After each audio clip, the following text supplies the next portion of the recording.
vamos para mais um Papo Cabeça. Eu estou aqui com a doutora Mirela Hansen, endocrinologista formada na UFRJ. A gente vai bater um papo sobre diabetes, tireoide, metabologia, longevidade. Então a gente vai falar sobre vários temas aqui. Mirela, seja bem-vinda. Obrigada pelo convite. Acho que é uma ótima iniciativa, né? Conversar com vários colegas, né, que dividem o seu dia a dia, né? Então, eu queria te agradecer o convite. Estou bem feliz de estar aqui com você. É um prazer estar aqui. E, Mirela, eu vou começar logo com uma pergunta que é uma curiosidade minha. Eu me lembro na época da faculdade, há 20 e poucos anos atrás, né?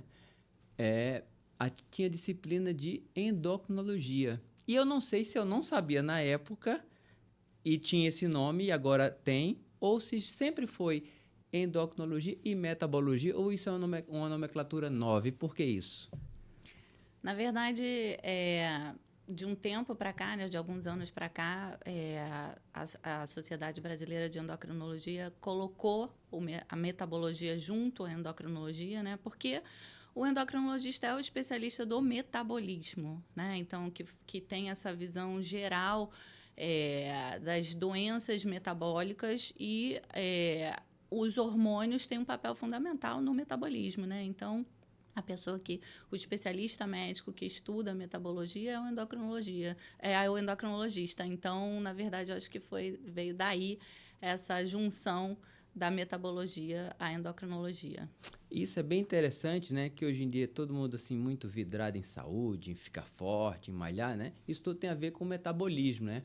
E então, se você está querendo melhorar às vezes, sua performance, quem sabe se não é o endocrinologista que vai te ajudar, não é isso? É verdade. O endocrinologista é o especialista que estuda o metabolismo, né? E quando você pensa em exercício, em performance, esse é o médico que você deveria estar consultando se esse é o seu objetivo, né? Então, não só pensando em doenças, mas pensando em desempenho, em saúde, em busca de saúde, né? Eu acho que o endocrinologista é o mais indicado aí para você tirar suas dúvidas. Isso é interessante, né? Porque hoje em dia existe, digamos, uma propaganda muito massiva, né? Com utilização de hormônios, de terapias, enfim, com busca dessa performance, né? E nem sempre isso é feito por um profissional qualificado, né? E pode trazer danos, né? Exatamente. Então, assim, na verdade, o caminho mais fácil, né? Às vezes não é o melhor caminho, né? Então, acho que isso em tudo na vida. E nessa parte também, né? Do uso de hormônios e performance, né? Buscando, se for essa a sua finalidade, shortcuts não é. Os atalhos não são os melhores caminhos de uma forma pensando em saúde a médio e longo prazo, né? Então, o imediatismo, às vezes, pode te trazer consequências prejudiciais. Eu tenho sempre, assim, eu utilizo aqui essa conversa também para a gente falar um pouco de saúde, de coisas relacionadas a viver melhor e viver por mais tempo bem, né? Existe um momento na vida que eu tenho que procurar um endocrinologista? Existe, por exemplo, assim, uma história familiar de uma doença grave, como diabetes, ou imagine que eu sou um indivíduo que não tem doença nenhuma, nem tem uma história metabólica ou endocrinológica de alguma doença prévia. Eu devo procurar um endocrinologista e quando é esse momento? Como é que é essa decisão? Porque assim, todo mundo fala de cardiologia, né? Tem que ir no cardiologista fazer um check-up, né? Tem que ir no clínico fazer um check-up, né? E na endocrinologia existe isso?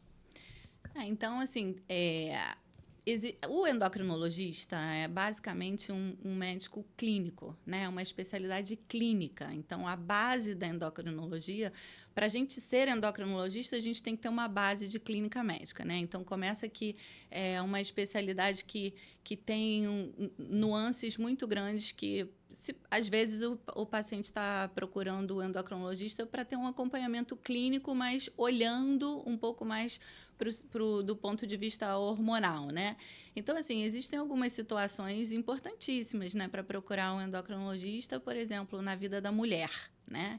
Então, nas fases da mulher, né? Então, eu recebo crianças na puberdade, mulheres que pretendem engravidar, né, ou que estão grávidas e querem um acompanhamento, precisam de um acompanhamento por particularidades da gestação, e aí uma situação muito comum no dia a dia são as doenças tiroidianas ou o diabetes gestacional. E aí, pensando ainda na vida da mulher, quando a mulher entra, por exemplo, na menopausa, né? Então, são momentos hormonais muito marcantes na vida da mulher que talvez fosse interessante elas estarem acompanhadas por um endocrinologista. E pensando no homem, né? Essas fases hormonais do homem são mais suaves, digamos assim, né? Exceto o momento da puberdade, que é um momento também da vida do adolescente, né? E da criança, bem marcante. Mas o homem não tem assim um momento hormonal que ele devesse procurar um endocrinologista, a não ser que ele esteja vendo alguma condição assim de saúde que chame atenção. Por exemplo, um colesterol aumentado, ou você fez exames de rotina e seu açúcar está alto, né? Mas pensando do ponto de vista hormonal, homens só vão apresentar deficiências mais à frente, né? Na idade mais à frente. Então, assim, a partir dos 50 anos é que o homem começa a ter uma discreta diminuição da produção de testosterona, isso é bem lento e gradual. Então, mas às vezes as queixas vêm antes disso. Então, isso acho que depende muito do que a pessoa está buscando, né? E uma outra situação, por exemplo, é bastante comum, você falou, né? É essa questão do esporte, né? Então, eu tenho recebido, e eu e todos os colegas endocrinologistas têm recebido bastante homens procurando endocrinologista por conta de exercício, por conta de performance, né? As pessoas estão muito voltadas para isso. Então, acho que isso é um momento da vida do homem, por exemplo, que chama atenção e, às vezes, faz ele buscar um endocrinologista. E isso é bem legal, porque assim, é melhor a gente tratar a saúde do que tratar a doença, né? Com certeza. É mais, digamos, efetivo, né? Com certeza. E você tocou num assunto com relação a doenças como metabólicas e sempre saem alguns estudos. Brasil é um país que está aumentando muito a quantidade de pessoas obesas, né? E com isso as doenças, digamos, associadas à obesidade ou causadas por ela ou elas que causam essa obesidade, como o diabetes que você trata, né?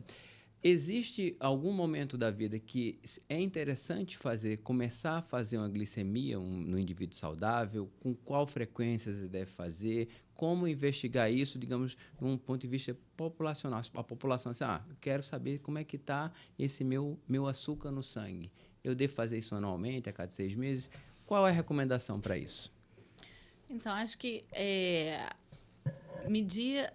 fazer exames de rotina, né? Eu acho que isso é um hábito nosso, né? De várias especialidades. Então, exames gerais. Então, a mulher tem uma frequência muito grande no ginecologista que pede exames de rotina, né? Então, desde muito cedo, a gente já começa a olhar tanto a parte de glicemia quanto a parte de colesterol, né? Então, a partir dos 30, 35 anos, eu diria que isso é interessante. E aí, obviamente, se existe algum outro motivo de saúde que faça ela se preocupar, ou, por exemplo, um histórico familiar ou algum uso de medicamento, por exemplo, que possa alterar situações de saúde, alterar os seus exames, isso pode ser antecipado, né?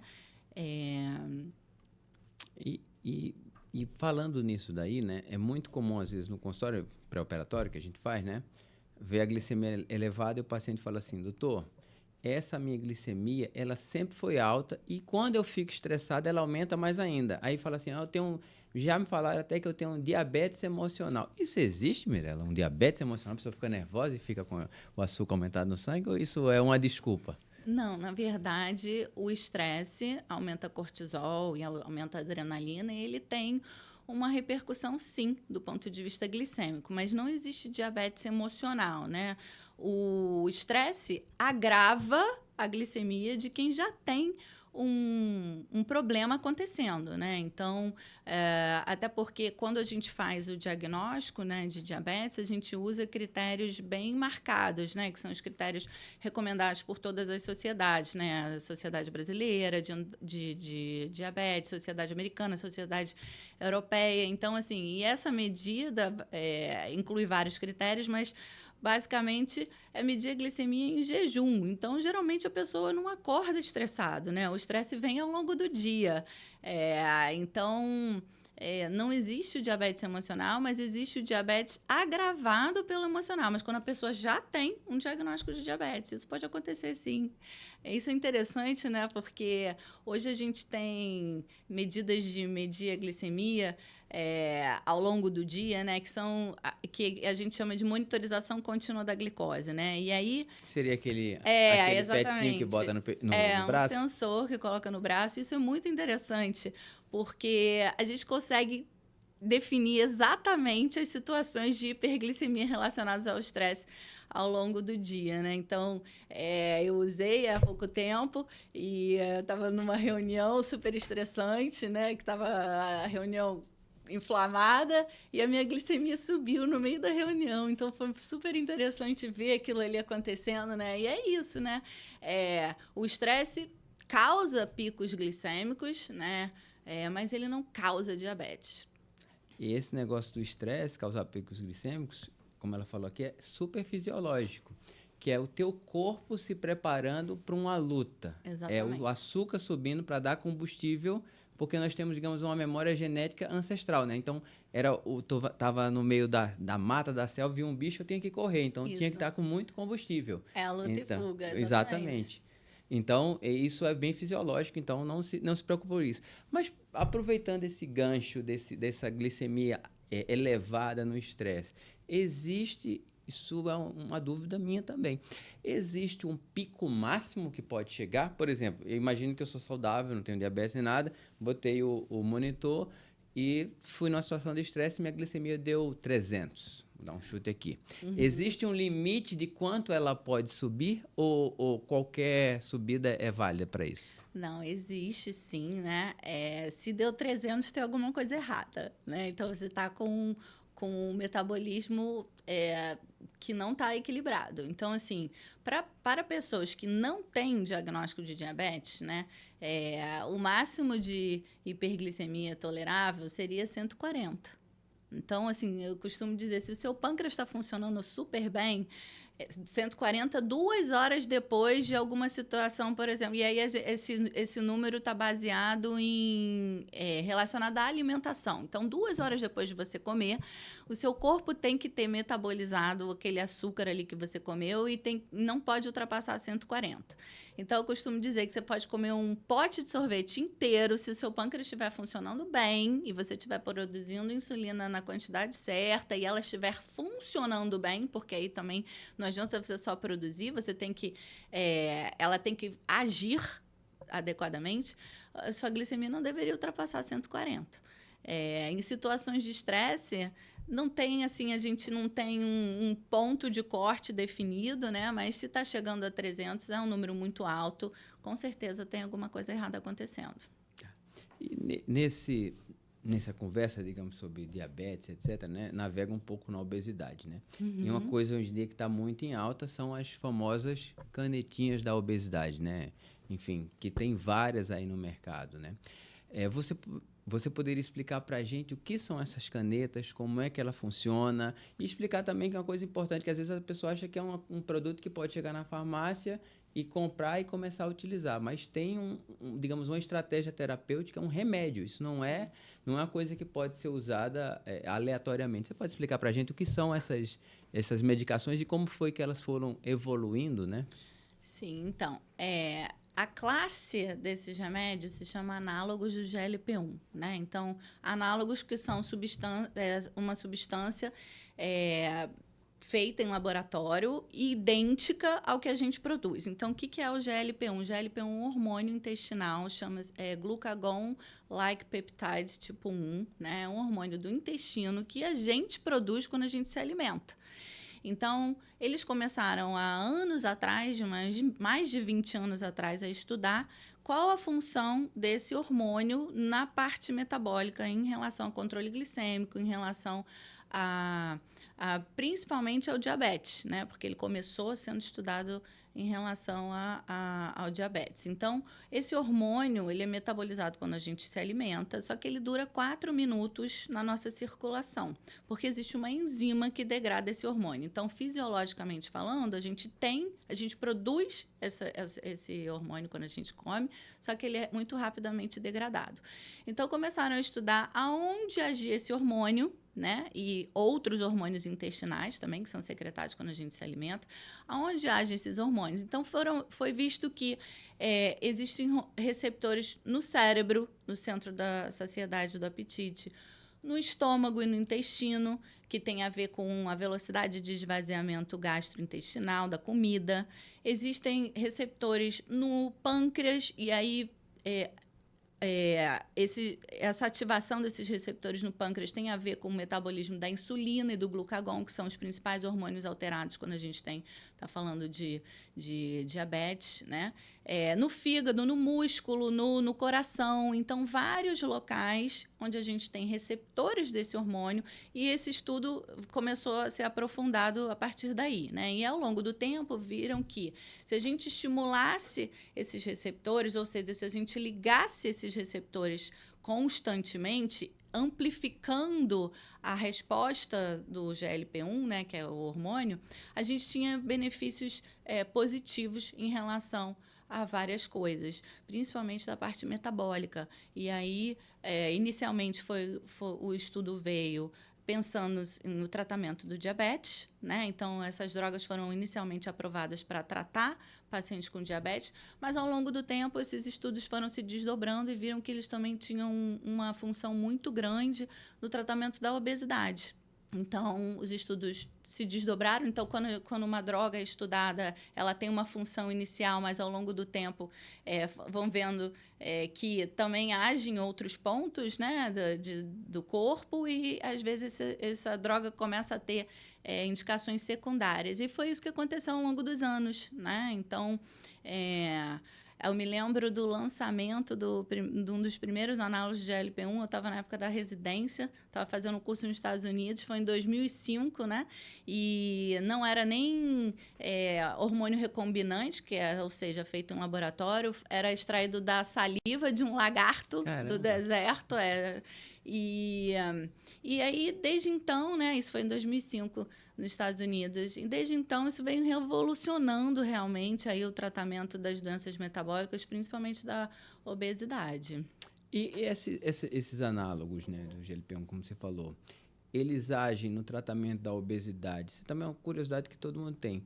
Diretamente, digamos, na gordura, ou ele muda alguma coisa que acelera esse processo de queima, ou muda o teu corpo para que melhore, digamos, a sua perda de peso? Como é que ele funciona em termos da obesidade? Então, ele age sim no tecido adiposo, né? Ele melhora a lipotoxicidade, então ele diminui a lipotoxicidade, então ele tem um efeito também no tecido adiposo. Mas, como eu falei, né, ele tem esse hormônio, ele age em vários órgãos, porque a gente tem receptores desse hormônio em vários órgãos. E aí, obviamente, que a obesidade é uma doença extremamente complexa. Então, é muito a gente pensar assim, que a pessoa tem obesidade porque está comendo muito ou está se exercitando pouco, é uma visão muito simplista. Então, a complexidade da obesidade mostrou para a gente que um remédio que age multifatorialmente é um remédio que talvez fosse adequado realmente para tratar tudo que esse paciente precisa. Né? Então, porque quando a gente está diante de um paciente com obesidade, a gente está diante de uma série de alterações no corpo, não só pelo tecido adiposo, mas por todo o link que o tecido adiposo interfere em vários outros órgãos e sistemas. Né? Uhum. E na obesidade, né? Eu vivi na época que eu fiz a residência, né, de cirurgia geral, teve o boom das cirurgias para obesidade, né? As gastroplastias, enfim, as as cirurgias redutoras e desabsortivas do tubo digestivo, né? E a gente vê muita coisa falando a respeito que os análogos de GLP-1 são, digamos, substitutos dessa cirurgia. Hoje em dia, existe alguma estratégia que isso mudou? Assim, a cirurgia está em segundo plano e primeiro começa esse tratamento? Ou elas ainda trabalham em conjunto, digamos assim? Eu sei que isso é uma seara difícil de falar, né? O clínico falar de uma coisa cirúrgica, né? É difícil, né? Mas qual é a impressão, digamos, da tua prática clínica do dia a dia? Seria, digamos, uma primeira tentativa sua tratar clinicamente para depois pensar num procedimento cirúrgico? Isso eu acho que depende muito da onde está vindo o paciente e como o paciente chega para você, né? Então, às vezes, o paciente já tentou o tratamento clínico. Ele já está vindo aí de anos de medicação, anos de tentativas, né? E ele tem um peso... e aí a gente ainda usa o IMC, né, que é um cálculo matemático que correlaciona o peso com a altura ao quadrado. A gente ainda usa o índice de massa corporal como um número base, assim, né, para entender o que está acontecendo com aquela pessoa, do ponto de vista da obesidade.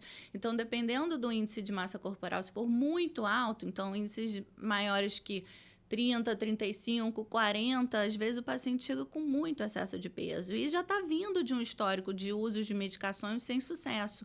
Então, talvez esse paciente seja um paciente que a gente devesse considerar um tratamento cirúrgico para ele, e não insistir no que ele já vinha vindo sem sucesso. Então, assim, a cirurgia bariátrica não veio para substituir, os remédios não vieram para substituir a cirurgia bariátrica, mas eles vieram para somar, né, como mais uma possibilidade para tratar essas pessoas, né? Então, obviamente que um paciente virgem que nunca tratou, nunca foi no médico, nunca usou medicações, ele talvez fosse realmente um candidato para começar possivelmente com essa classe de drogas, para depois, num insucesso, considerar uma cirurgia bariátrica. Mas eu acho que é muito difícil a gente falar assim, está substituindo, não, porque acho que é mais um arsenal aí, mais uma arma para a gente ajudar esses pacientes no dia a dia. Então, acho que é por aí.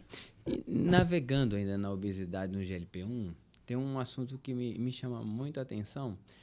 Existem vários comentários que isso já caiu por terra, né? Mas é importante a gente falar aqui que esses análogos, eles propiciam o surgimento de tumores, que são agentes oncológicos, né? Isso já caiu por terra em uma área que se falava muito, era com relação ao nódulo tiroidiano, né? Você pode falar um pouco disso? Como é que isso... Por que isso se divulgou tanto, né? Teve uma época que falavam, causa câncer, etc. E isso caiu por terra, né? Na verdade, quando um remédio é desenvolvido, ele tem as fases de desenvolvimento, né? Então, primeiro é in vitro, que a gente chama, né? Os estudos de laboratório. Depois, eles são desenvolvidos são analisados em modelos animais. E aí, o modelo animal mais comumente usado são os roedores, né, os ratinhos, até chegar na última fase de desenvolvimento de uma droga, que é a fase 3, que são o uso dessas medicações em pessoas, né? Então, o que aconteceu? Quando os remédios, essa classe de drogas estava em fase 2, que estava em modelos animais, usando... sendo analisada a eficácia desses remédios em roedores, foi visto que em ratos existia uma maior incidência de carcinoma medular da tireoide, que é um tipo raro, né? E aí você pode falar bem disso aí, né? Que não é o mais comum, um carcinoma medular da tireoide. Por quê? Porque nos ratos existem receptores de GLP-1 na tireoide. Só que isso só foi visto em roedores, não foi visto em humanos, porque os humanos não têm receptores de GLP-1 na tireoide. Então, o que foi visto numa fase antes de ser usado nos humanos, ficou assim, ecoando, né, digamos assim, né? Mas existe uma explicação técnica para isso, né? E aí, talvez, com o tempo, isso vai sendo desmistificado, né? Mas foi isso, porque nos modelos animais existia uma maior incidência de um tipo específico, que nem é o mais comum de câncer de tireoide. Exatamente. E uma coisa que é bem interessante também é que essas pessoas que começaram a perder peso ficaram com o pescoço mais fininho e tinham nódulos que não eram câncer, eram benignos, eles começaram a aparecer, né? Então, É verdade. as pessoas começam a falar assim, olha, comecei a tomar a canetinha e daí com isso apareceu nódulos. Não, esse nódulo já estava aí há bastante tempo, né? Sim, com certeza, né? A gente sabe que quando a gente faz o médico percebe um nódulo ou faz um exame de rotina e vê que tem um nódulo na tireoide, aquilo ali já tá há um tempão, né? Porque o nódulo, ele tem uma história natural, né? Digamos assim, né? De anos a fios. E aí é isso, um pescoço mais fino a gente consegue perceber mais, né? Ao passo que um pescoço com um pouco mais de depósito de gordura fica mais difícil de visualizar. E uma coisa, vou agora conversar com o Mirella, um negócio que eu gosto muito, né? Que é a tireoide, né? E eu acho que é uma doença hoje em dia bastante comum, né, Mirella? No consultório, nó tireoidiano. É comum porque hoje em dia o acesso a exames que anos atrás a gente não tinha, o acesso aos exames estão muito grande, né? Então, assim, a pessoa vai fazer um exame de sangue e aí já tem os exames de imagem que ela faz e muitas vezes o ultrassom da tireoide ele é incluído aí, talvez, nos exames de rotina do clínico, do ginecologista, de outras especialidades não sendo endocrinologistas. E aí existe esse hiperdiagnóstico, né? Então, antigamente a gente não era tão fácil fazer um ultrassom, né? A gente tinha um menor acesso, né? Digamos assim, né? Há 20 anos atrás, quando ninguém pedia ultrassom da tireoide para tudo. Hoje é um exame super simples e acaba fazendo o hiperdiagnóstico. Exatamente. Antigamente, para pedir um ultrassom, tinha que marcar, porque só era uma pessoa que fazia. Enfim, era muito difícil ter o ultrassom com acesso. Né? Hoje em dia é muito comum, né? E com relação assim um nódulo, né? As pessoas às vezes ficam muito apavoradas achando que ter um nódulo é uma doença. Ter nódulo é doença? Não é doença, né? A maioria dos nódulos são benignos, mais de 90% dos nódulos da tireoide são benignos. Eu costumo dizer que ter nódulo na tireoide é igual ter pinta no braço. Então, eu tenho um monte de pinta no braço, eu falo, imagina se todas as minhas pintas no braço, né? Se eu fosse ter que tirar todas, né? Então, assim, nódulo não é doença, mas a gente precisa acompanhar, né? Então, existe uma periodicidade de se acompanhar um nódulo e hoje em dia até essa periodicidade vem mudando, né? Porque as sociedades estão recomendando que depois que a gente evidencie, né, exames seriados, geralmente a gente acompanha com ultrassonografia anual, né? Fez uma, fez duas, fez três, nada muda, a gente começa a espaçar e até não fazer mais, né? Porque a história natural do nódulo tireoidiano é de benignidade. Então, a maioria das pessoas não vai ter nada para fazer com aquilo ali, né? A não ser, eventualmente, um exame físico, né? Que eu acho que é muito importante a gente falar sobre isso, né? Que examinar o corpo, o médico examinar o corpo é fundamental. E não só fazer exames de imagem, exames de sangue, enfim. Então, quando você vai no médico, ele palpa a sua tireoide. Se ele não vê nada, se não está examinando e não está notando que existe um abalamento, que existe alguma irregularidade no exame físico, que não é necessário ficar fazendo o exame toda hora, né? Então, isso aí é uma outra coisa super importante para falar, né? Isso, eu gosto sempre de falar para o paciente, olha só, você às vezes não tinha um problema e arrumou um problema, não uma doença, só um problema, porque fez um ultrassom que não precisava, né? E a maioria fica super estressado, né? Porque ninguém quer ter um nódulo em lugar nenhum, né?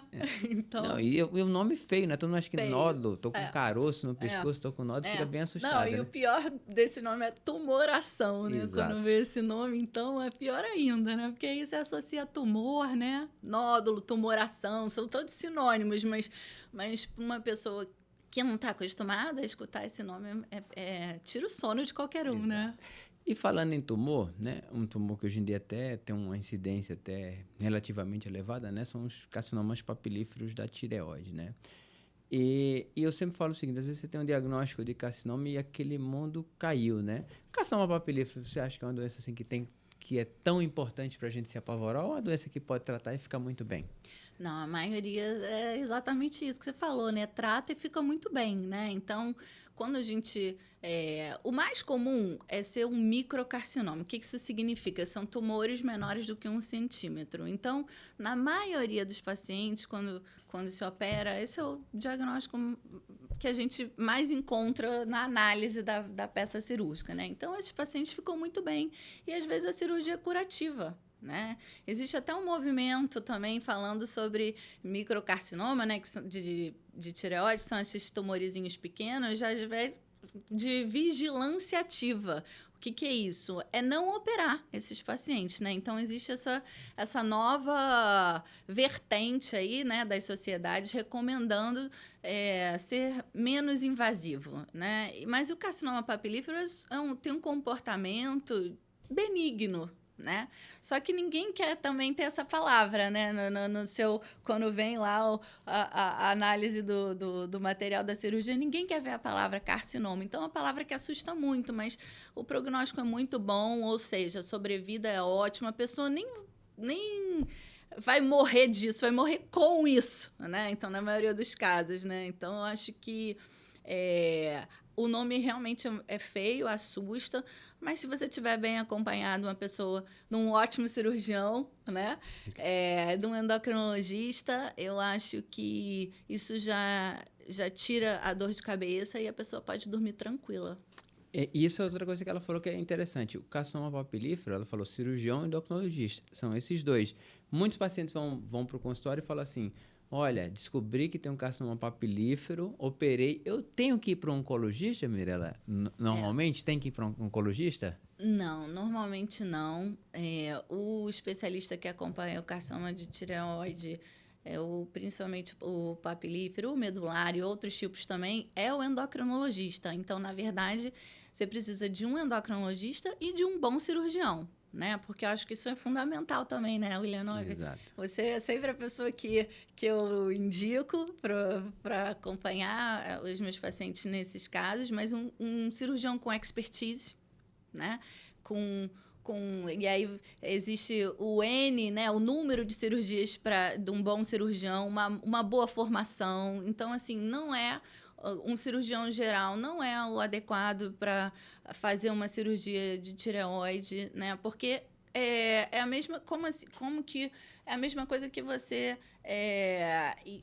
querer tratar, olhar o seu carro e trocar um pneu, sendo que a pessoa só mexe no motor. É completamente diferente. Tudo bem que é tudo o mesmo carro, né? Mas o pneu é uma coisa, o motor é outra. Então, não dá para a gente ir no especialista errado, porque, com certeza, se a gente começa errado e segue errado, não vai dar muito certo. Isso. E isso é bem legal, porque, assim...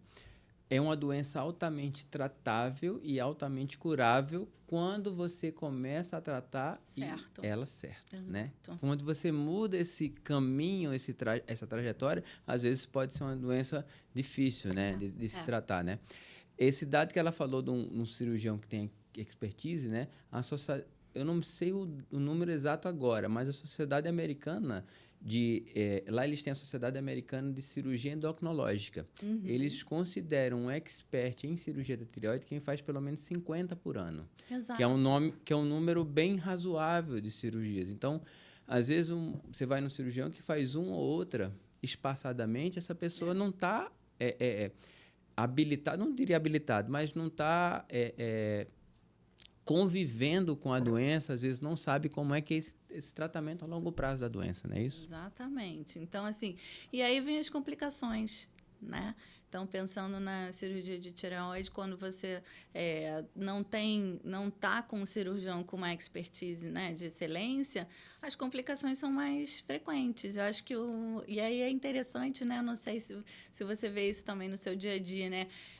Uma das primeiras coisas que as pessoas me perguntam é se eu vou ficar rouco, né? Vai mudar minha voz? Exato. Né? É uma das coisas que a pessoa... Porque ela vê na internet hoje em dia, né? Isso. Mexe com os nervos, com os nervos recorrentes e dá rouquidão, né?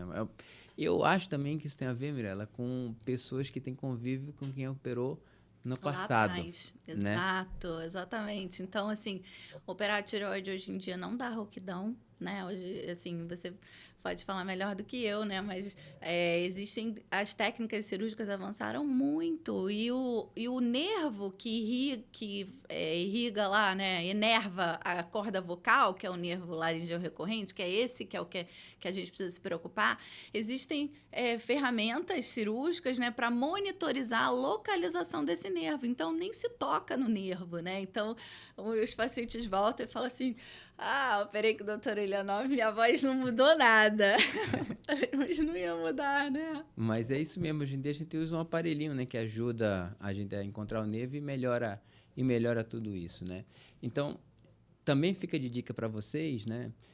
Que quando você for escolher um endocrinologista, um cirurgião, é só entrar no site da sociedade e ver aquelas pessoas que têm uma formação num local correto e tem título, né? Isso já é, digamos, um balizador para você decidir quem é o seu médico. O segundo balizador, entra no site do CRM, tem um RQE, que também é outro balizador, que aquela pessoa, além de ter recebido o diploma, o CRM, que é o conselho, né, analisou e viu que aquela pessoa tem todas as qualificações para exercer aquela especialidade. Então, isso já é um ponto de referência, né, com relação a isso tudo. É verdade, porque é super comum, né? Infelizmente, a gente vê isso no dia a dia, né? Como alguns pacientes chegam muito mal orientados.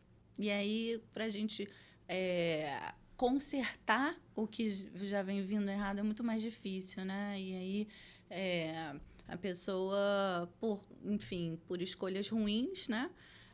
Por desinformação, isso é muito triste, eu acho, né? Desinformação. Hoje em dia está tudo muito acessível, né? Então, é só entrar na internet, fazer uma pesquisa mais a fundo e analisar quem são os especialistas que você está procurando, né? Então, acho isso muito válido de ser falado. Mirela, vamos falar aqui um pouquinho sobre carreira. Algumas pessoas não sabem, mas a Mirela é militar. Ela é médica da aeronáutica. Eu vou pedir para ela falar um pouquinho como é essa questão de ser médico de uma força armada aeronáutica, exército. Isso é um concurso? Isso você, antes, naquele alistamento, se alistou? Como é que funciona isso? Então, assim, como é que foi, né, essa minha escolha, assim? Quando saí da faculdade, eu precisava fazer residência. E no ano que eu escolhi fazer a residência de endocrinologia, foi justamente o ano que a especialidade começou a ser exigido um pré-requisito. Então, antes de fazer a residência de endocrinologia, eu precisei fazer a residência de clínica médica.